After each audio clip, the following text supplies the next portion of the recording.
In this video, we're going to talk about some settlement information that just came down from Ripple's legal defense team. I'm going to tell you what they just told Fox Business. And somebody on Twitter recently posted a video of Gary Gensler, who is the head of the SEC.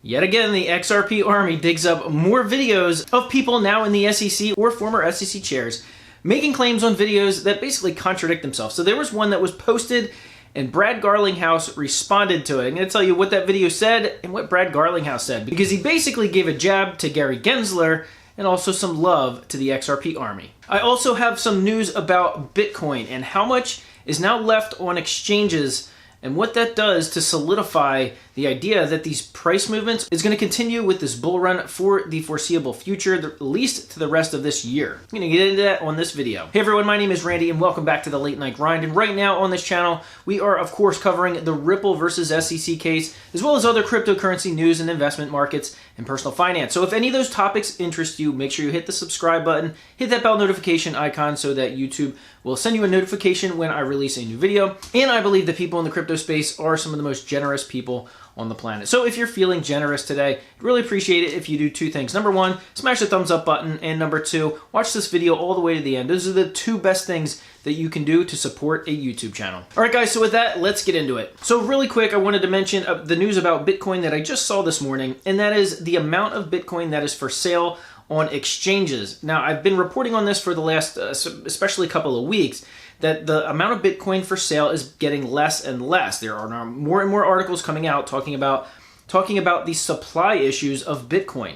What does that generally mean? It generally means the price of that commodity or whatever it is going to go up or is going up. And there's now a lot of on-chain dynamics that look at the amount of Bitcoin and all point to the same thing, which is a skyrocketing price of Bitcoin by the end of this year or the end of this market cycle. Right now, there is as little Bitcoin for sale on exchanges as there was back in 2015. So in other words, it's at its lowest level since 2015. That's very, very bullish news if you're looking for general directions of what Bitcoin and the rest of this market's going to do for the rest of the year. So I'm going to keep covering not just some technical analysis, but definitely some on-chain and fundamental analysis, because they have a lot to say about what is coming. Now, what did Gary Gensler say on this video that was posted on Twitter, and what did Brad Garlinghouse reply? Well, somebody posted on Twitter the video of Gary Gensler saying something back in 2018. In fact, in April of 2018, when he was not the head of the SEC at the time, he was a professor at MIT teaching, interestingly enough, blockchain technology. And he was on a stage in front of an audience talking about ICOs and compliance and what needs to be done with companies that are not in compliance. Well, it's interesting because he started to rattle off some information from what other people were saying, but he was in agreement with it, which is basically that those that are not in compliance, that they should be given a certain amount of time to come into compliance. He said you can't change the kind of sales that were happening 2 years ago, but maybe you can change the manner of a sale going forward. And he mentioned a time frame. He said maybe 6 months, maybe 12 months or a year, whatever it is, but there should be a chance for those companies to come into compliance and be in compliance moving forward, rather than going after companies and creating enforcement actions right off the bat. Is actually giving them some clarity, giving them some guidelines, and giving them a chance to come into compliance. Now, he specifically mentioned Ethereum at the time, and there's no doubt that XRP was on a lot of people's radar as well. So this is basically the now head of the SEC, Gary Gensler, before he was the head of the SEC, basically saying that there should be some time given to those companies to come into compliance. Well, meanwhile, now he's the head of the SEC, and this is why XRP holders and Ripple expected Gary Gensler to come in, and some people thought he was just going to come in and throw this case out or have it dropped altogether, because they knew his thought processes from before, and that it included things like this. But so far, that's not the case. That's why the XRP army is so active on Twitter, finding all of this incredible evidence that's only going to help out Ripple's case. Well, Brad Garlinghouse, who's the CEO of Ripple, of course, responded to that video underneath, where he said, "I love Twitter." It was basically a jab at Gary Gensler and also showing some love to the XRP army on Twitter that's been doing an amazing job finding these archived pieces of information that only benefits Ripple. And finally, to the settlement news with Ripple and the SEC. Well, earlier this morning, Charles Gasparino, who is now a mainstream reporter, jumping into the fray, jumping into this XRP versus Ripple case, and looking for some information to report on. Well, he tweeted out that Ripple's defense team actually contacted Fox, had some news about the settlement.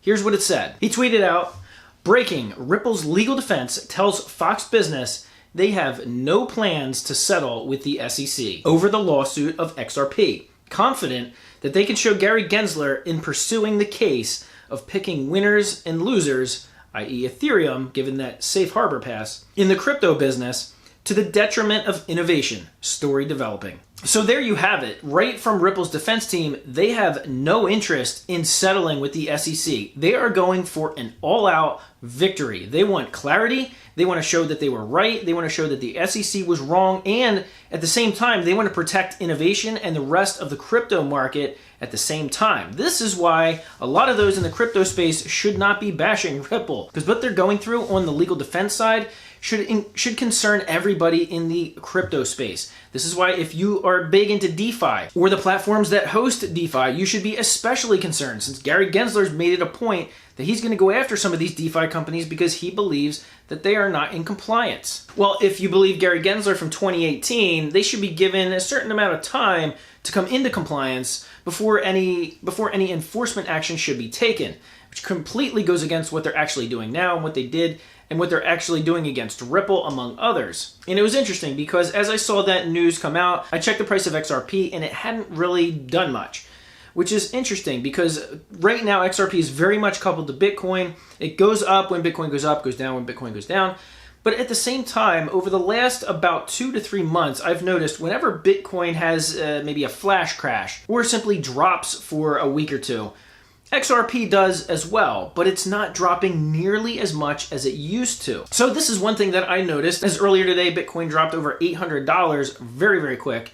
And when I looked at the price of XRP, it dropped as well, but not nearly as much. So as this case looks like it's going to be going to trial, which in my opinion is great for Ripple, I believe they have the firepower to prove the SEC wrong in almost every form and fashion. Somebody like BitBoy Crypto, who predicted a settlement mid-September, not just because he was going on what he was feeling, but because he said he had some inside sources and was talking to people familiar with the case and what was actually going on behind the scenes. And he made such a big deal out of it. Now, I follow those people because I want to see maybe where they get their information from or why they're making those predictions. But now that we can see that straight from Ripple's legal defense team, they have no interest in a settlement, we can see that his prediction was wrong and that his inside sources, whether he has them or not, are clearly wrong. So could there actually still be a settlement? Well, yeah, technically there could, even though it looks like it's going to trial. But if you have Ripple's defense team saying they have no interest in settling with the SEC, they want to go for clarity and an outright win, I just can't see them folding over and accepting a settlement offer from the SEC. Somebody on Twitter followed that up by saying you might be looking for a case dismissed if things are looking too poor for the SEC. There's information coming out about what the SEC was actually doing or not doing.